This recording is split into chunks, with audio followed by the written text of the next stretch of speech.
안녕하세요. 여러분의 건강한 삶을 응원하는 채널입니다.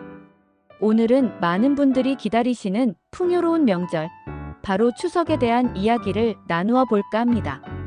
추석하면 맛있는 음식, 그리고 온 가족이 함께 모여 정을 나누는 따뜻한 시간이 떠오르실 겁니다. 하지만 즐거움만큼이나 건강 관리에 대한 걱정이 앞서는 분들도 계실 텐데요. 특히 칼로리가 높고 기름진 명절 음식들 때문에 망설여지는 마음, 충분히 이해가 됩니다.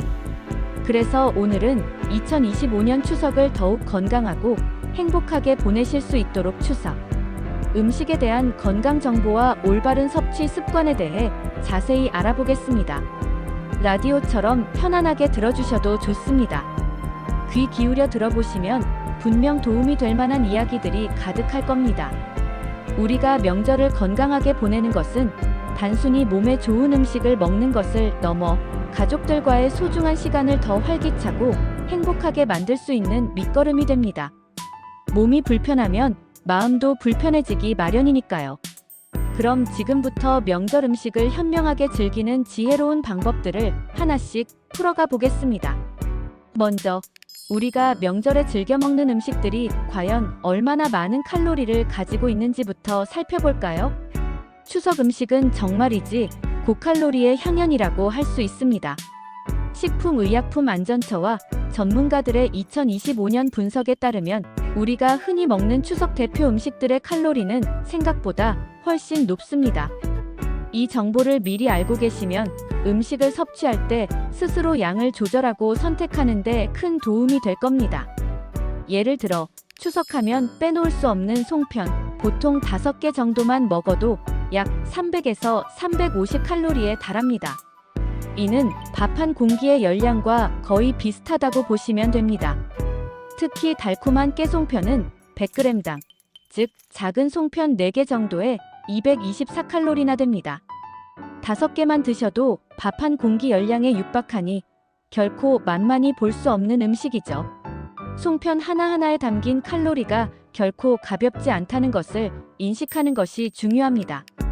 그리고 명절 상에 빠지지 않는 갈비찜은 1인분에 약 500에서 600칼로리 정도 됩니다. 갈비찜은 고기 자체의 지방 함량도 높지만 양념에 설탕, 간장, 물엿, 기름 등이 듬뿍 들어가기 때문에 칼로리가 매우 높아질 수밖에 없습니다. 부드럽고 달콤한 맛에 계속 손이 가기 쉽지만 이면에 숨겨진 칼로리를 꼭 기억해야 합니다. 노릇노릇 고소한 동그랑땡은 5개만 해도 약 250에서 300칼로리로 전 종류 중에서도 칼로리가 높은 편에 속합니다. 특히 동그랑땡은 고기, 두부, 채소 등을 다져 만들지만 기름에 지져내면서 흡수되는 기름의 양이 상당합니다. 명절 잔치상에 늘 올라오는 잡채는 당면과 기름이 주범인데요. 1인분에 약 200에서 300칼로리입니다. 당면은 주성분이 탄수화물인데다 많은 양의 식용유로 볶아 만들기 때문에 의외로 칼로리가 높습니다. 후식으로 즐겨 먹는 약과는 작은 크기지만 한 개에 약 120에서 150칼로리나 됩니다. 쫀득하고 달콤한 맛으로 유혹하지만 밀가루와 기름, 꿀로 만들어져 고칼로리임을 간과해서는 안 됩니다. 식혜 한 잔도 약 140에서 150칼로리 정도 됩니다. 달콤한 맛 뒤에 숨겨진 설탕을 조심하셔야 합니다. 우리가 무심코 마시는 식혜 한 잔이 생각보다 많은 칼로리를 함유하고 있다는 사실을 아는 것이 중요합니다. 이렇게 몇 가지만 합쳐도 성인 여성의 하루 에너지 필요 추정량인 1900칼로리, 남성의 2400칼로리를 훌쩍 넘기기 쉽습니다. 명절에는 보통 아침, 점심, 저녁 세 끼를 푸짐하게 먹고 중간중간 간식까지 섭취하는 경우가 많죠. 한 끼만 푸짐하게 먹어도 하루 열량의 23을 넘길 수 있다는 점을 항상 염두에 두셔야 합니다. 무심코 먹다 보면 평소보다 2~3배에 달하는 칼로리를 섭취하게 되어 체중 증가와 소화 불량을 초래할 수 있습니다. 명절이 끝난 뒤 불어난 체중과 더부룩한 속 때문에 후회하는 일이 없도록 미리 칼로리 정보를 숙지하고 현명하게 대처하는 지혜가 필요합니다. 그렇다면 이런 고칼로리 음식들을 건강하게 즐기기 위한 방법은 없을까요? 물론 있습니다. 단순히 먹지 않고 참는 것이 아니라 약간의 변화와 지혜로운 선택으로 충분히 건강하게 명절 음식을 즐길 수 있습니다. 바로 똑똑하게 먹는 법을 실천하는 겁니다. 재료와 조리법에 약간의 변화만 줘도 칼로리를 대폭 줄일 수 있습니다. 이러한 작은 변화들이 모여 우리의 건강을 지키는 큰 힘이 될 수 있습니다. 먼저 송편을 이야기해 볼까요? 송편은 명절 분위기를 돋우는 대표적인 음식이지만 그 속 재료에 따라 칼로리와 영양 성분이 크게 달라질 수 있습니다. 설탕과 꿀이 듬뿍 들어간 깨소 대신 식이섬유가 풍부한 팥이나 검은 콩을 소로 사용하는 겁니다. 팥과 검은 콩은 단백질과 식이섬유가 풍부하여 포만감을 높여주고 혈당 조절에도 도움을 줍니다. 이렇게 하면 단맛은 줄이면서 건강에는 더 좋고 포만감도 더 오래 유지할 수 있습니다. 굳이 단맛을 포기하기 싫다면 호박과 같이 단맛이 나는 채소를 송편 반죽에 넣어 만들어 보세요. 호박 자체의 은은한 단맛이 설탕 사용량을 줄여주면서도 풍미를 더해줍니다. 또한 쑥이나 오디 등 천연 재료를 이용해 색을 내면 시각적으로도 아름답고 건강에도 더 이로운 송편을 만들 수 있습니다. 이러한 방법들은 전통적인 맛을 크게 해치지 않으면서도 송편을 좀 더 건강하게 즐길 수 있도록 도와줄 것입니다. 저는 명절 음식 중에서도 기름을 많이 사용하기 때문에 칼로리가 높은 편입니다. 이때 프라이팬에 기름을 두른 후 키친타월로 한번 닦아내거나 최근 많은 분들이 사용하는 에어프라이어를 활용하면 기름 섭취를 확 줄일 수 있습니다. 에어프라이어를 사용하면 기름 없이도 바삭하고 맛있는 전을 만들 수 있어 명절 음식의 건강성을 크게 높일 수 있습니다. 꼭 에어프라이어가 아니더라도 프라이팬에 전을 부칠 때는 기름을 소량만 사용하고 한번 사용한 기름은 버리고 새 기름을 사용하는 것이 좋습니다. 그리고 전을 만들 때는 밀가루나 계란옷을 최소화하고 재료 본연의 맛을 살리는 것이 중요합니다. 버섯전이나 두부전처럼 담백한 재료를 활용하면 기름 섭취를 줄이면서도 다양한 맛을 즐길 수 있습니다. 바삭하고 맛있는 전을 좀 더 건강하게 즐길 수 있는 방법이죠. 잡채의 경우 당면 대신 실곤양면을 사용해 보세요. 실곤양면은 칼로리가 거의 없고 식이섬유가 풍부하여 포만감을 주면서도 혈당 걱정을 덜어줍니다. 쫄깃한 식감은 그대로 살리면서 건강을 챙길 수 있는 아주 좋은 대안입니다. 또한 잡채에 들어가는 채소의 양을 늘리고 기름에 볶기보다는 살짝 데쳐서 무쳐내는 방식으로 조리하면 칼로리를 더욱 줄일 수 있습니다. 나물을 무칠 때는 마늘을 넣지 않고 조리하는 것도 칼로리를 줄이는 작은 팁이 될 수 있습니다. 마늘은 강한 향을 가지고 있어 맛을 더하지만 과도하게 사용하면 칼로리가 증가할 수 있습니다. 최소한의 양념으로 재료 본연의 맛을 살리는 것이 건강에도 좋습니다. 이 외에도 건강한 식습관을 유지하는 것이 매우 중요합니다. 아무리 건강하게 조리된 음식이라도 섭취하는 방식에 따라 그 효과가 달라질 수 있기 때문입니다. 첫 번째는 개인 접시를 활용하는 겁니다. 명절상은 음식의 종류도 많고 양도 푸짐해서 큰 접시에 음식을 한꺼번에 덜어 먹기보다는 개인 접시에 조금씩 덜어 먹으면서 식사량을 조절하는 것이 과식을 막는데 큰 도움이 됩니다. 눈으로 보는 양을 조절하는 것이 실제 섭취량을 줄이는데 효과적입니다. 두 번째는 천천히 그리고 꼭꼭 씹어 먹는 겁니다. 우리 뇌가 포만감을 느끼는 데는 식사를 시작한 후 약 20분 정도의 시간이 걸린다고 합니다. 음식을 급하게 먹으면 뇌가 포만감을 느끼기 전에 이미 많은 양을 섭취하게 되어 과식으로 이어지기 쉽습니다. 천천히 음미하며 꼭꼭 씹어 먹으면 자연스럽게 포만감을 느껴 과식을 방지할 수 있습니다. 또한 소화 효소의 분비를 촉진하여 소화 효율을 높이는 데도 도움을 줍니다. 세 번째는 채소와 함께 섭취하는 겁니다. 기름진 음식을 드실 때는 채소나 나물 반찬을 함께 섭취하여 기름기 흡수를 줄이고 배출을 돕는 것이 좋습니다. 채소의 풍부한 식이섬유는 지방 흡수를 방해하고 장 활동을 원활하게 하여 소화를 돕습니다. 고기 한 점당 나물 2젓가락 비율로 함께 먹으면 소화에도 도움을 주고 영양 균형도 맞출 수 있습니다.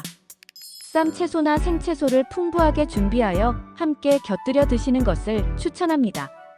네 번째, 칼륨 섭취도 잊지 마세요. 명절 음식은 간이 센 경우가 많아 나트륨 섭취가 늘어나기 쉽습니다. 과도한 나트륨 섭취는 부종과 고혈압의 원인이 될 수 있습니다. 이때 나트륨 배출을 돕는 바나나, 키위, 감자, 고구마, 브로콜리 등 칼륨이 풍부한 음식을 함께 섭취하면 좋습니다. 식사 후에는 따뜻한 차를 마시는 것이 소화에 도움이 됩니다. 매실차는 소화를 돕고 생강차는 몸을 따뜻하게 해주며 보리차나 옥수수차도 위장 활동을 활발하게 해줍니다. 특히 매실은 소화액 분비를 촉진하고 위장 기능을 강화하는 데 효과적이라고 알려져 있습니다. 식사 후 바로 마시기보다는 30분 정도 후에 마시면 소화에 더 효과적입니다. 차를 마시면서 잠시 앉아 쉬는 시간은 과식을 억제하고 편안한 휴식을 제공합니다. 과식을 했다면 가벼운 산책도 좋은 방법입니다. 식사 후 2030분 정도 가볍게 걷는 것은 소화를 돕고 칼로리 소모에도 도움이 됩니다. 격렬한 운동보다는 천천히 걷거나 가볍게 스트레칭을 하는 것이 소화, 기관에 부담을 주지 않으면서 혈액순환을 촉진하고 소화를 돕습니다. 온 가족이 함께 식사 후 가벼운 산책을 나서는 것도 좋은 추억을 만들고 건강을 챙기는 일석이조의 방법이 될 수 있습니다. 가장 중요한 것은 과식을 피하는 겁니다. 평소 식사량의 7080% 정도만 섭취하고 배가 80% 찼을 때 젓가락을 내려놓는 습관을 들이는 것이 좋습니다. 우리의 위장은 생각보다 훨씬 더 많은 음식을 받아들일 수 있지만 건강을 위해서는 적당량에서 멈추는 지혜가 필요합니다. 하루 3끼에 몰아먹기보다는 적게 자주 먹는 것이 소화에 훨씬 유리하다는 점도 기억해 주세요. 소화기관의 부담을 줄이고 혈당이 급격히 오르는 것을 방지할 수 있습니다. 활동적인 명절을 보내는 것도 건강에 중요합니다. 명절 내내 집에만 머물기보다는 가족들과 함께 가벼운 활동을 통해 칼로리를 소모해 보세요. 오랜만에 만난 가족들과 함께 근처 공원을 걷거나 자전거를 타거나 간단한 배드민턴, 윷놀이 등 전통 놀이를 즐기는 것도 좋은 방법이 될 수 있습니다. 몸을 움직이면 소화도 잘 되고 답답함에서 벗어나 기분 전환에도 도움이 될 겁니다. 특히 야외 활동은 신선한 공기를 마시고 햇볕을 쬐면서 비타민 D를 합성하는 데도 도움이 되므로 실내 활동보다는 야외 활동을 적극적으로 추천합니다. 가볍게 몸을 움직이는 것만으로도 명절 증후군을 예방하고 몸과 마음의 활력을 되찾을 수 있습니다. 추석 귀향길 음식 안전도 놓쳐서는 안 될 중요한 부분입니다. 긴 이동 시간 동안 음식물 관리에 소홀하면 식중독 위험이 커질 수 있기 때문입니다. 휴게소에서 음식을 구매할 때는 반드시 위생등급 지정 음식점이나 HACCP 인증 제품을 선택하는 것이 좋습니다. 인증된 곳은 위생 관리가 철저하게 이루어지고 있으므로 안심하고 섭취할 수 있습니다. 장거리 이동 시 자동차 내부는 에어컨을 켜더라도 여름철이나 가을철 한낮에는 온도가 높아 세균 증식의 위험이 매우 큽니다. 따라서 가급적 바로 섭취하시고 장시간 보관해야 할 경우에는 반드시 보냉 가방이나 아이스팩을 사용하여 신선도를 유지해야 합니다. 특히 육류나 해산물, 유제품 등은 상하기 쉬우므로 더욱 주의가 필요합니다. 또한 제가열후 섭취하는 것이 안전합니다. 음식을 완전히 익혀 먹는 것은 식중독균을 제거하는 가장 확실한 방법입니다. 식중독 예방을 위한 식품의약품안전처의 손포구가세 수칙을 꼭 지켜주세요. 손 씻기, 보관 온도 지키기, 재료 구분 사용, 충분히 가열조리, 그리고 세척과 소독을 생활화하는 것이 중요합니다. 이 5가지 수칙만 잘 지켜도 식중독으로부터 안전하게 명절을 보낼 수 있습니다. 명절에는 떡, 한과, 육아처럼 당분과 기름기가 많은 음식을 많이 먹게 됩니다. 이런 음식들은 치아에 오래 남아 세균 증식을 촉진하고 충치나 잇몸 질환의 원인이 될 수 있습니다. 특히 끈적한 음식들은 치아 표면에 달라붙어 떨어지지 않아 세균 번식이 더욱 활발해질 수 있습니다. 따라서 식사 후에는 가능한 한 빨리, 그리고 꼼꼼한 칫솔질로 구강 위생에 신경 써야 합니다. 치아 사이사이, 잇몸과 치아가 만나는 부분까지 세심하게 닦아주는 것이 중요합니다. 칫솔질만으로는 부족하다면 치실이나 치간 칫솔을 사용하고 구강 청결제를 사용하여 구취와 치석, 잇몸 고민까지 관리하는 것이 좋습니다. 구강 청결제는 칫솔이 닿지 않는 곳까지 살균 효과를 주어 구강 건강을 지키는 데 도움을 줍니다. 치아 건강은 전신 건강과도 직결되니 소홀히 하지 마세요. 구강 관리를 철저히 하는 것만으로도 명절 내내 상쾌하고 건강한 기분을 유지할 수 있습니다. 올해 추석은 차례상을 간소화하고 이색 메뉴를 활용하는 것도 좋은 방법입니다.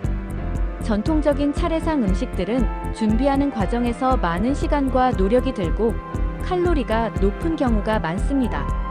이제는 가족들의 건강과 편의를 고려하여 전통적인 차례상 대신 가족 구성원의 취향을 반영한 맞춤 메뉴나 새로운 레시피를 시도해보세요. 예를 들어 튀기거나 기름에 지지는 전 대신 오븐에 굽거나 찜 요리를 활용하는 것도 좋습니다.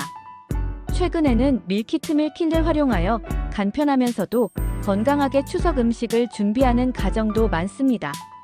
밀키트는 필요한 재료들이 손질되어 있어 요리 시간을 단축하고 불필요한 재료 낭비를 줄일 수 있습니다.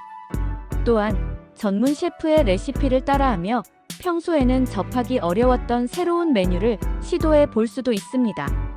호주 청정우 표고버섯 만두나 호주 청정우 산나물, 편백찜처럼 이색적인 레시피를 활용하여 더욱 특별하고 건강한 명절 식탁을 꾸며보는 것도 추천합니다. 이러한 변화는 명절 준비에 부담을 덜어주고 가족들이 함께 요리하는 즐거움을 선사하며 건강까지 챙길 수 있는 현명한 선택이 될 것입니다. 참고로 2025년 추석은 10월 6일 월요일입니다. 10월 3일 금요일 개천절부터 10월 9일 목요일 한글날까지 무려 7일간의 긴 연휴가 이어집니다.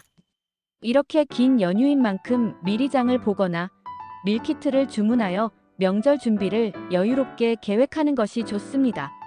서두르지 않고 차분히 준비하면 명절의 스트레스를 줄이고 가족들과 더욱 편안하고 즐거운 시간을 보낼 수 있을 겁니다. 교통 체증이 예상되는 만큼 미리 이동 계획을 세우는 것도 중요하겠죠. 긴 연휴 동안 충분한 휴식을 취하고 건강한 식습관과 활동적인 생활을 통해 재충전의 시간을 가지시길 바랍니다.